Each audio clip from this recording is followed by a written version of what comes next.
Почитувани гледачи, следува добриот доктор Јасум Александар Динев. Ви благодарам што не следите. Денеска ќе зборуваме на тема од областа на кардиологијата, односно за болести на артериите и вените на долните екстремитети. Со мене во студиото е доктор Владимир Ристовски, специјалист интернист и субспецијалист кардиолог во градската општа болница 8 септември. Доктор Ристовски, добар ден. Ви благодарам што сте дел од денешното издание на Добриот доктор. Добар ден, Александар. Благодарам на поканата за учество во вашата емисија. За денеска одбравме пошироко опфатна тема, меѓутоа на почеток како вовет мало појаснување. Која е функцијата на вените, а каква функција имаат артериите во нашиот организам? Да, одбравме на тема која што мислам дека ќе биде поинтересна за нашите гледачи во овој ден, бидејќи е доста често заболување. Инаку во однос на функцијата и морфологијата, вените најчеста функција е да ја вратат на крв која што е веќе, што викаме ние, полна со некои непотребни материи од периферните делови на телото кон срцето и во белите друбови со цел да настане нејзина оксигенација, односно прочистување. За разлика од тоа, артериите пак ја носат онаа свежа, прочистена, оксигенирана крв до периферните делови на телото.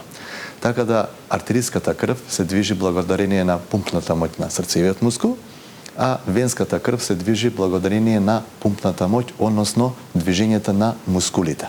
Секој движење на мускулите, заедно со внатрешните промени во венските крвни садови, придонесува за движење и враќање на таа нечиста крв кон срцевиот мускул. Веќе кога е пореметена ова циркулација или тоа движење, кои причини можат да предизвикаат пореметување на оваа циркулација и односно болести на периферните крвни садови? Да, како што кажав, венските оштетување на вените представува едно многу често заболување, да не кажам како стара е популацијата, тоа е доста застапено. Болест на старост. 8 од 10 пациенти се болни. Ова заболување е многу почесто кај жените него кај мажите. Особено кај жени кои што се погојазни, со прекумерна телесна тежина, а да не кажам и генетскиот фактор има голема улога за придонесување за појава на оваа болест. Покрај генетскиот фактор и прекумерната телесна тежина, секако големо влијание влија и оние дополнителни болести дали имат пациентите диабет. Да не го заборавиме седантерен тип на живот. Затоа е многу почесто оваа болест кај оние канцелариски работници, адвокати, оние работници кои што цел ден или кај информатичари, кои што цел ден преседуваат пред компјутер, кои што имаат многу послаби движење и оваа болест е многу позастапена кај нив. Секако, една од тие причини тука може да доведе и несоодветна физичка активност, неквалитетната исхрана, стрес од пушењето, исто така може да предизвикат и појава на овие површински вени.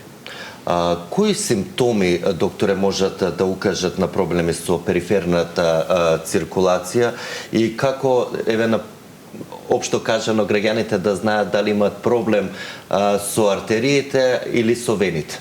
Да, клинички е сосема различна. Мислам, клиниката е сосема различна дали се воспалени или болни вените или артериите.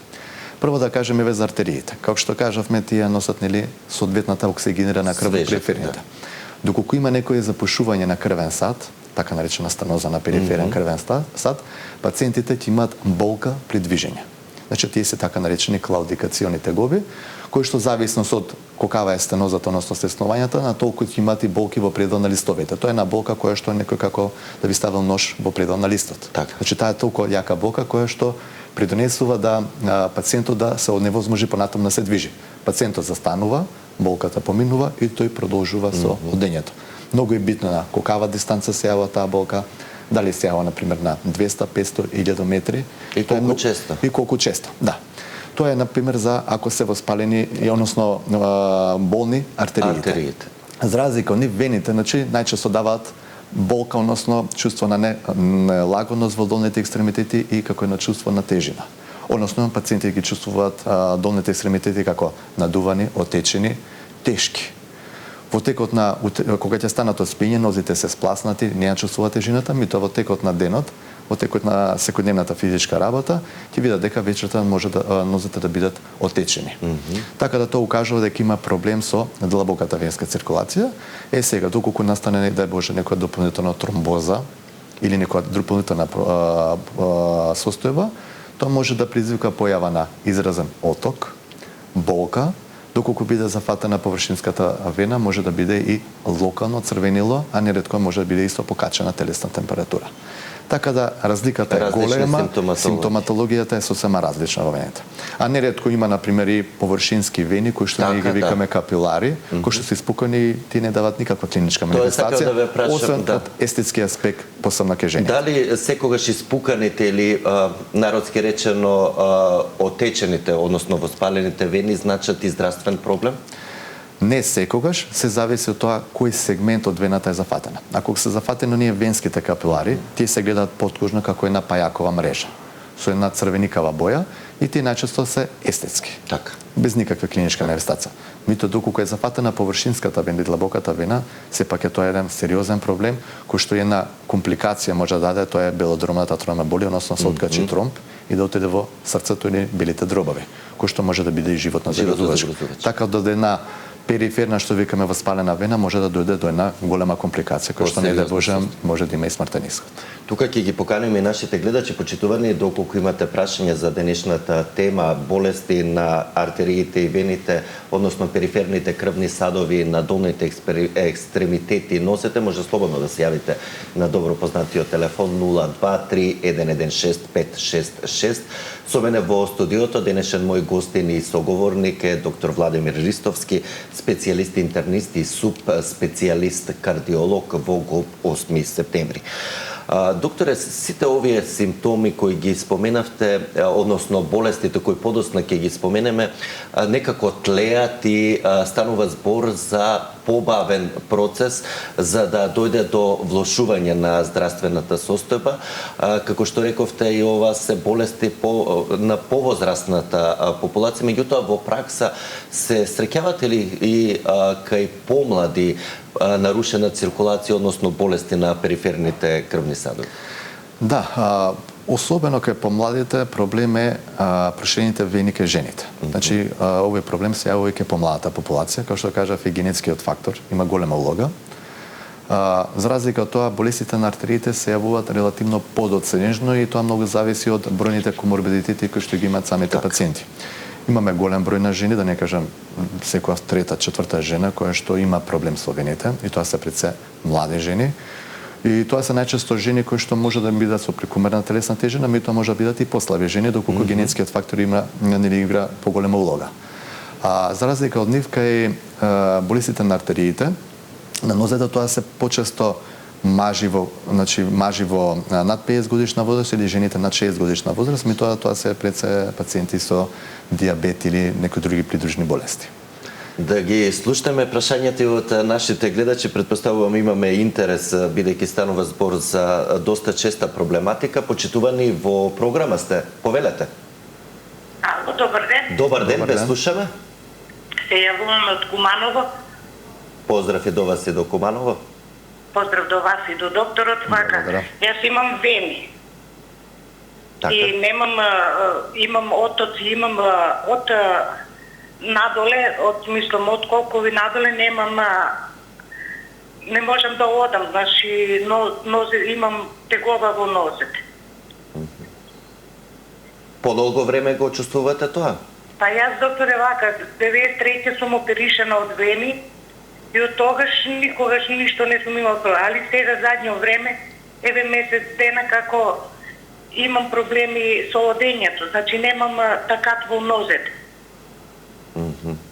Сте биле на лекар, на интернист? Еве сега бев во што ме спремат за операција на жучка и денес бев на трансфузија и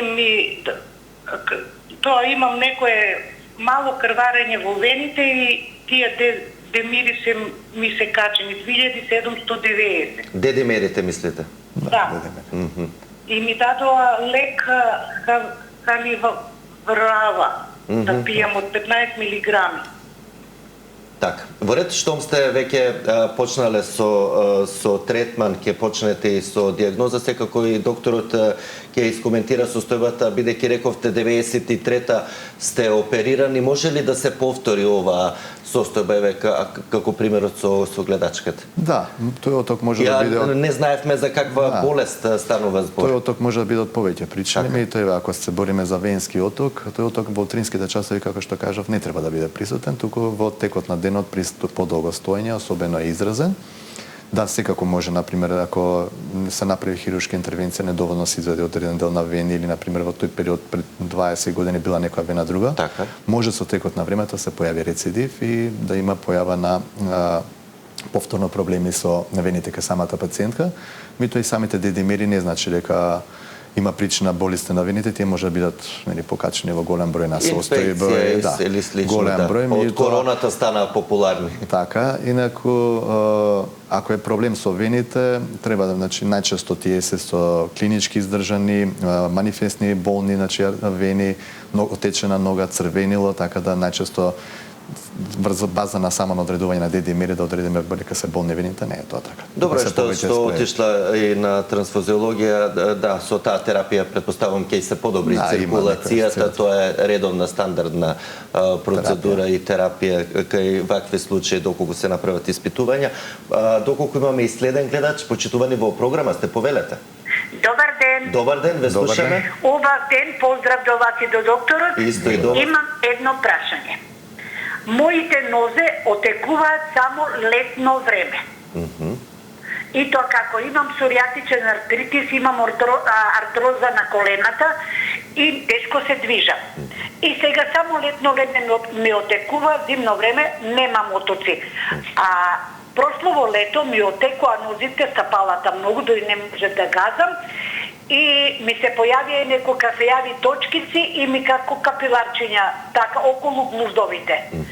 Бев за бубрези, на нефрологија ми рекол дека бубрезите ми се во ред. Така. Сега, докторов, што ќе ми препорача? Дали понатака или можда е од овие болести, ископатија, дислохемија, што ги имам проблеми со... Дегенеративните заболувања. Дегенеративните проблеми. Ќе добиете совети, препорака и каде да се обратите доколку само при високи температури летно време. Точно така. Додека летно време стапалат, а сега од глуздовите нагоре многу пати ќе ги стиснам како што проверува дали ти имаш оток, по некој пат ми пропаѓаат прстите во нагоре фактички некај колената. Така. Ќе добиете совети и препораки од доктор Истовски. Ви благодарам за јавувањето. Секој е добро. Убаво прашање, интересно, да. Точно дека вените, ослабени вени, особено површинските вени, и оние присутни, што викаме ние перфоратори, тоа е комуникација помеѓу површинскиот и длабокиот слој, дава карактеристично што дава отоци летен период. Така. Зимски период може пациентите да не чувстват никаква симптоматологија, летен период може да ги видат нозете отечени во предел на глуждовите, може да направи и нормално питих, и они се викаат како кафјави, кожни промени, кои што укажува дека на хронична венска инсуфициенција. Така дека пациентката дефинитивно со оглед на тоа дека она има и артроза и реуматолошко заболување, би препорачал да се направи еден венски доплер, да се види какво е оштетување, колкава е оштетувањето за после соодветно се даде терапија. Така. Значи, господјо, како што рече и докторот, венски доплер преку интернист, матичен па интернисти, ќе обезбедите термин во некој од установите се работи на повеќе места, конкретно и во Скопје, ќе ја споменеме и процедурата во однос на диагностиката на овие болести, но да слушнеме прашање уште од неколку гледачи. Почитувани во програма сте, повелете. Добар ден. Добар ден, ве слушаме. Вака, се јавувам од Скопје, поздрав до вас и емисијата и колегата. Јас сум стоматолог од Скопје. Поздрав и до вас. После короната пред 2 години кога прележав, лесно, релативно лесно, почнав да добивам терапија. Имам диабет повеќе години, меѓутоа го регулирам. Сега, од септември лани, долните екстремитети почнава да ми отекуваат. И, значи, под колениците. И направи секакви испитувања, и 2 пати доплер, и почна да се јавува дека се стерирање од кожата, која што немаше инфекција, него како да течи вода едноставно. Исцедок некој така. Толку да подколените, панталоните или било што да облечам, се квасат до толку да ми оди во стопалата во чорапите, да кажам. И едноставно доктор прави компјутеризирана томографија со контраст, све сликите лабораториски, све се окей, све е супер. Освен тоа што не знам што да правам. Дали тоа се однесува треба да направим кардиолошки прегледи, мада и кардиолошки преглед не со ехо на срце ми рекоа дека е добро. И бубрезите добро. Па ме интересира... Но не е откриена причината, колку што ве разбравме од тој исцедок, поради што доаѓа, така? Да, имам и оттако се ми спречува движењето и сум граничен во движење, не можам ни да вежбам, брзо се замарам, се на 10-15 метри и така дали може некако да... Ќе ја прокоментира докторот вашата состојба и ќе ви даде препораки каде да се обратите за дополнителни испитувања за да се утврди причината зошто толку брзо се замарате и зошто доаѓа до таква состојба и на носете. Да, сега веднаш ќе добиете совети и препораки. Ви благодарам за јавувањето, господине. Секој е добро. Прво треба да се исклучи дали има нешто проблеметување со срцето, дали некоја срцева слабост, кардиолошки да се преглед. Сега, како што кажа пациентот, тоа го направил веќе, треба да се исклучи таа состојба која што може да придонесе. Втора работа треба да се видат бубрези, трета работа се исклучи вена и ова, како што го кажа, тоа дренирање и ценирање на течност може да биде во склоп на лимфен застој, кој што многу често се занемарува, а голем број на пациенти, особено пациенти и онколошки или оние кои што се оперирани со херни или било како, значи сепак може да дојде до повреда на некој лимфен јазол, кој што дополнително и таа лимфна мрежа да биде пореметена, кој што најчесто тоа може да биде едностранно, например, од која страна е вршен зафат, утре има некој понатаму. Така да тоа е состојба која што често се занемарува, не се само артериите и вените, има и лимфа. Така да има и соодветни процедури и диагностички работи кои што придонесува да се докаже дренажа, како се вели тоа. Да, лимфна дренажа, така да може да биде во склоп на тоа. Така. Доколку имаме и следен гледач, почитувани во програма, сте повелете. Ало, добар ден. Добар ден, ве слушаме. Поздрав за вас и до докторот. Благодарам. Поздрав и до вас. Благодарам, вака едно прашање с работа за мајка ме. Она е 50 годишна жена, со тоа што ни си атакуваат нозата секојдневно. Направен е преглед на срце, на бубрези, доплер, све во ред. Па доколку може да совет од докторот што може тоа да биде, значи буквално све е прегледано, све во ред, но меѓутоа нозата секојдневно атакуваат, епте многу, значи големона има и движење редовно и све, но меѓутоа нема подобрување. Дали користи некакви лекарства? Не, ништо. И да, лекарства за умукрење, но меѓутоа ги испитие, но меѓутоа си останува истиот проблем и понатока. Во однос на тежината, нормална покачена? Не, нормално е килажата, 60 килограми, мислам, но меѓутоа има она проблем исто и така со движењето кои ќе отечат, но меѓутоа тоа секојдневие веќе станат. Подолг временски период е тоа, така? Па, да, веќе се случува 3 години поред. 3 години. Така, ќе добиете препораки вие за вашата мајка од доктор Ристовски и каде дополнително да се обратите на испитување, бидејќи рековте дека генерално сте направиле, секој е добро и вам и на вашата мајка пријатно? Добро, треба да се види убаво, како што кажав и таа површински длабока циркулација, да не ги забораваме и тие перфоратори, комуникации кои што ги имаме, кои што може да бидат и тие оштетени, да бидат причина за тие отоци во предот на ногата. Не секој отек значи дека е кардиолошка природа. Голем број на лекарства постојат кои што исто така може да инициират појава предот на отоци на нозете во предот на глуждовите. Така да има и лекарства за покачен крвен притисок кои што може да придонесат за појава на тие отоци.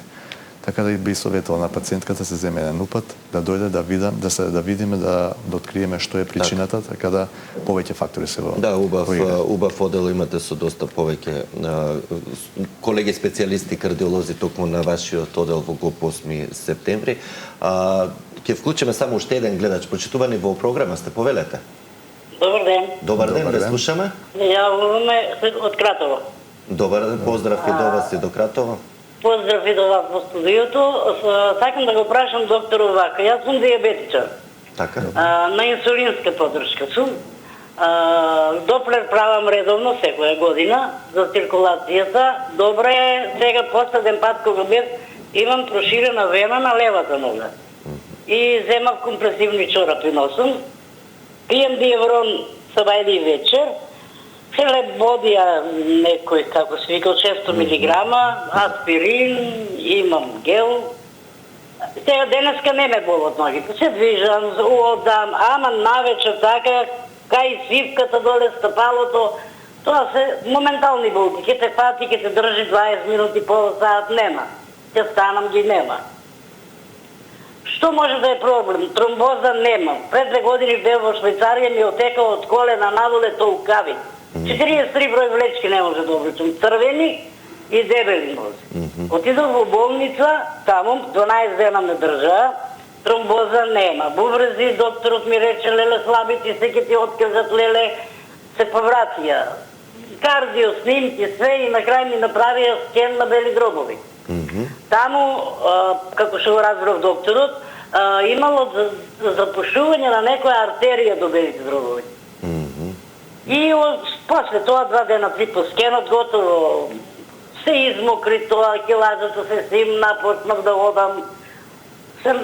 Однема тоа отакот и сега ми е добро. Свака, не се дебели, не се отечени, не се црвени, ама ноќе многу ми е проблем. Те болат. Не пескаат, не штипкаат некако. Да. Тоа е во моменти, ќе станам, ќе одам еден круг, 2 и готово, ги нема. Нековото спање ме Физичка боли. активност се смалува болката. Ви благодарам за... Инаку сум активна, се движам дење, работам во бавча. Так. Ке добиете вие совети и препораки од доктор Истовски, секој е добро почитувана? Добро, пациентката е По долгогодишна. комплексна состојба, да. Добро, долгогодишен Диабетичар. диабетичар, така да тој сите овие симптоми идат во склоп на таа наречена периферна невропатија, односно оштетување на нервите во склоп на основната болест. Треба да се испитаат нервите, може да биде во склопи на болести на соробетниот стоп, секако од артериите од вените тие болки не се.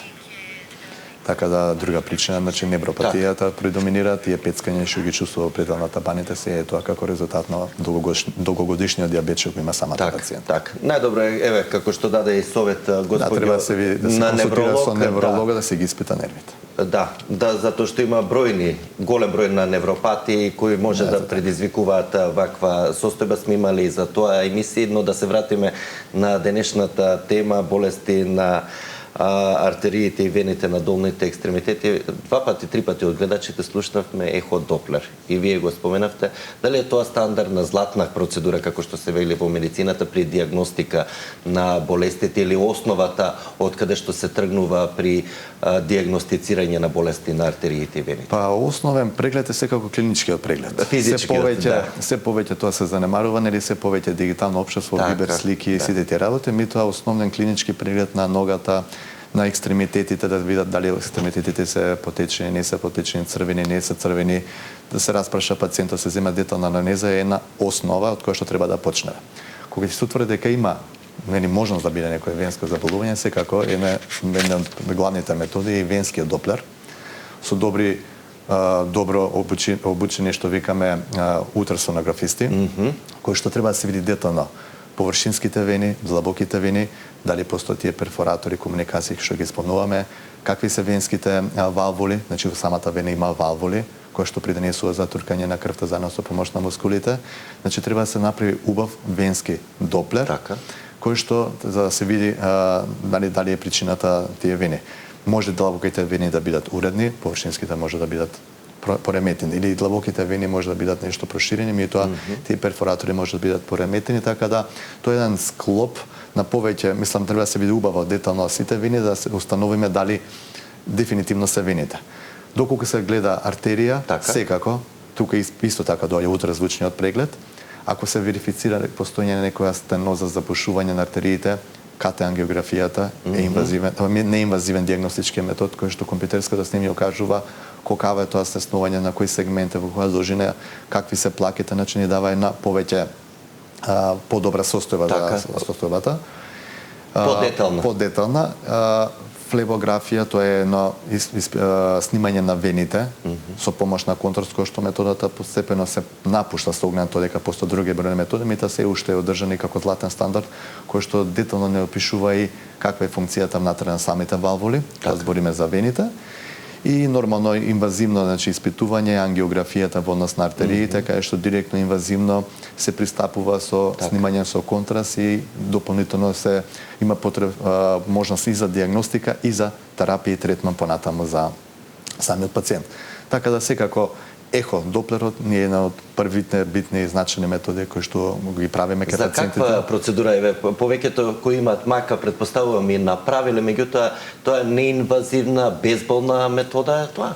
Доплерот да, секако тоа е неинвазивна, безболна метода која што секој ден се врши во нашата секојдневна рутинска пракса и на тој начин се диагностицира дали има пореметување за артериите, вените или на пример и каротидните артерии кои што секако спаѓа во тие периферни болести. Кои се најчестите болести на периферните артерии конкретно? Што се откриваат со помош на ехо? Добро, атероматозата е најчеста, значи атероматозата е најчеста болест во однос на артерискиот сегмент, нели она запушување, во однос на венскиот сегмент, тука се проширените вени или длабоката венска или површинската тромбоза на самите вени, кој што кажавме, додено беззначено, не е беззначено, едно заболување на долните екстремитети кој што може да биде и животно загрозувачка. Така, се споменува и каротидната артериска болест, односно како што рековте, атеросклерозата као најчесто, односно ризик за животозагрозувачки состојби. Во кои случаи при вакви сериозни болести се неопходни дополнителни интервенции? Атероматозата, ако имаме атероматоза на долните екстремитети, не е само болест која што ги зафаќа долните. Тоа значи го зафаќа целиот организам. Тука спаѓаат и долните екстремитети, и горните екстремитети, и каротидите, односно артериите кои што го хранат мозокот и крвните садови на предот на срцата. Каротидите се повеќе значи се испитуваат и спаѓаат во редовни кардиолошки прегледи со оглед на тоа дека преку нивно лекување и навремено диагностицирање можеме да спречиме појава на мозочни исхемични мозочни удари. Доколку кај пациентите видиме дека има пореметување на артериската циркулација на долните екстремитети, ние секако ќе треба да се направи доплер на каротидите. Со цел да се види дали има запушување, нема запушување. Не е секој запушување причина за инвазивно пристап, треба да се согледа какво е запушувањето. Тука спаѓаат и медикаментозните терапии, нормално тука имаме соработка со колегите од неврологија кои што заедно ги третираме и ги водиме понатаму пациентите. Инаку тоа е многу битно, диагностиката на каротидите е многу битно со цел да превенираме појава на мозочни удари.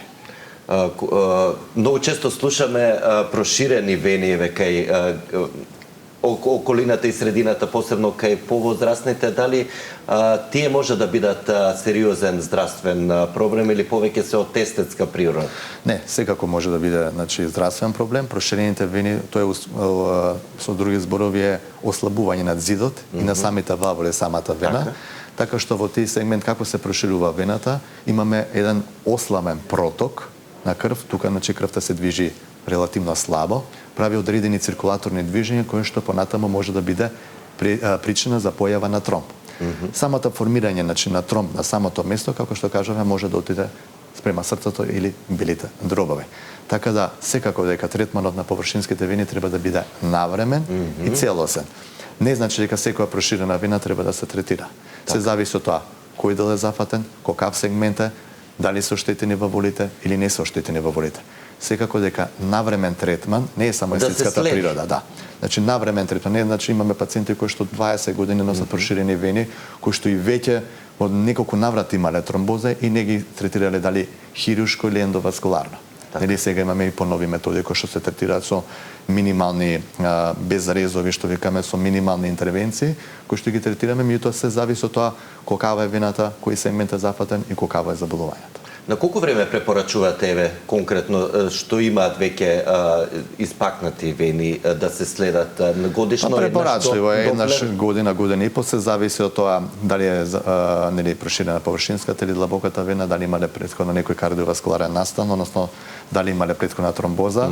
Имаме пациенти кои што имале тромбоза и нормално тука тие додека се третира самиот процес, тука може да бидат на контролите на 3 на 6 месеци или до една година, се зависи од тоа каков е степенот на на самото заболување, али секако пак ќе кажам, треба навремено да се диагностицираат и да се откријат, и секако третманот не треба да биде само од естетска природа, треба да биде и од здравствени, понатамошна, значи профилакса од дополнителни заболувања. Ако не се третираат и не се соодветно интервенира, се заканува длабока венска тромбоза. Секако, значи тоа е едно хронично прогресивно заболување. Значи заболувањето само по себе по текот на животот само едноставно ќе прогредира, само по себе нема да се излечи. Така. Значи тоа треба да се следи долгогодишна терапија? Долгогодишно се следи. Порано, како што кажав, првичниот метод на избор беше класичната хируршка интервенција. Денес имаме повеќе методи, например лепење со помош на топлина или РФ аблација или со помош на лепак. Као што да спомнеме, тоа особено се користи за слабост и заболување на површинските вени. Има одредени димензии кои што се утврдуваат. Самата вена едноставно се исклучува или се тромбозира надвор од венскиот систем, без никакви резови, едноставно процедурата се работи амбулантски и понатаму, значи, пациентот го пуштаме дома истиот ден и амбулантски го следиме, за разлика од порано каде што се правеше и класични, меѓутоа има одредени состојби кои што и ние не можеме со тие перкутани процедури, значи мора да придонесе и класичниот метод. Има и методи кои што, како што ги спомнавме, оние капиларите како пајачеста мрежа што се појавуваат, има начини за нивно третирање, особено тоа го прават колегите од дерматологија, за нивно третирање тоа што особено доаѓа од изглед на естетскиот момент кај жените, да. Докторе, како да се превенираат болестите на периферната циркулација и совет како воопшто да се подобри циркулацијата кај секој од нас? Да, како што кажав, тоа е болест пред се кај особи кои што имаат седентарен тип на живот. Особи кои што долго работат во седачка положба, главно превентивно е за тие особи е во текот на секојдневниот или работните, нели обврски работните 8 часа, барем на секој саат и пол да станат, да се раздвижат, да се истегнат, да се прошетат, што викам, од една до друга канцеларија доколку има можност, со цел да се направат одредени движења на самите долни екстремитети, со цел да се направи контракција на самата мускулатура, со цел да се придвижи нели венската крв. Доколку пациентите се со прекумерна телесна тежина, нормална редукција, постепено редукција на телесната тежина исто така придонесува носењето на компресивни чорапи, особено кај пациенти кои што веќе знаат дека имаат проширени вени, меѓутоа се уште не се во третман, значи компресивните чорапи, носењето за време на долги летови, авионски летови или кога се во текот на работата, секако дека треба правилно вежбање, секојдневно движење, исто така придонесува регулирање на дијабетот, регулирање на артерискиот крвен притисок, исто така се во тие секојдневни профилактички пешачењата се методи кои што придонесуваме да имаме здрави артерии и вени. Не го споменавме холестеролот и маснотиите, каква улога играат? Тие се повеќе за артерискиот сегмент, не се за венскиот сегмент, секако тука за артерискиот сегмент, холестеролот, триглицеридите, дијабетот, покачениот крвен притисок, да не дојде до трупање на сигарите, значи физичката неактивност, значи сите тие се ризик фактори кои што придонесува за појава и за напредување на таа генерализирана, односно атероматоза. Меѓутоа тоа е повеќе изразено за пациентите кои што имаат проблеми со артериите на долните места. Така да артериите и вените се две различни се, да треба да се прави разлика, затоа ја направивме оваа емисија, меѓутоа многу голем дел од гледачите кои се јавија рекоа дека тешко се движат или имаат отоци на нозете, а од друга страна совете како превенција да се движат за да не дојде до оваа состојба. Секако, да. Во такви случаи веќе кога отежнато движењето едноставно начин на превенција или ублажување е промена на стилот на живот. Да, сепак ограничените движења може да бидат и од мускулоскелетна природа. Неретко и пациенти кои што биле подложени на одредени ортопедски интервенции, значи може доколку не се даде соодветна превенција или доколку брзо не се вертикализираат, односно нели се оспособат пациентите, може да биде и висок ризик за длабока венска тромбоза. Да. Така да заборавивме да кажеме дека еден од ризиците за длабока венска тромбоза е онаа продолжена имобилизација или некоја хируршка интервенција, кој што се еден од главните и чести ризик фактори.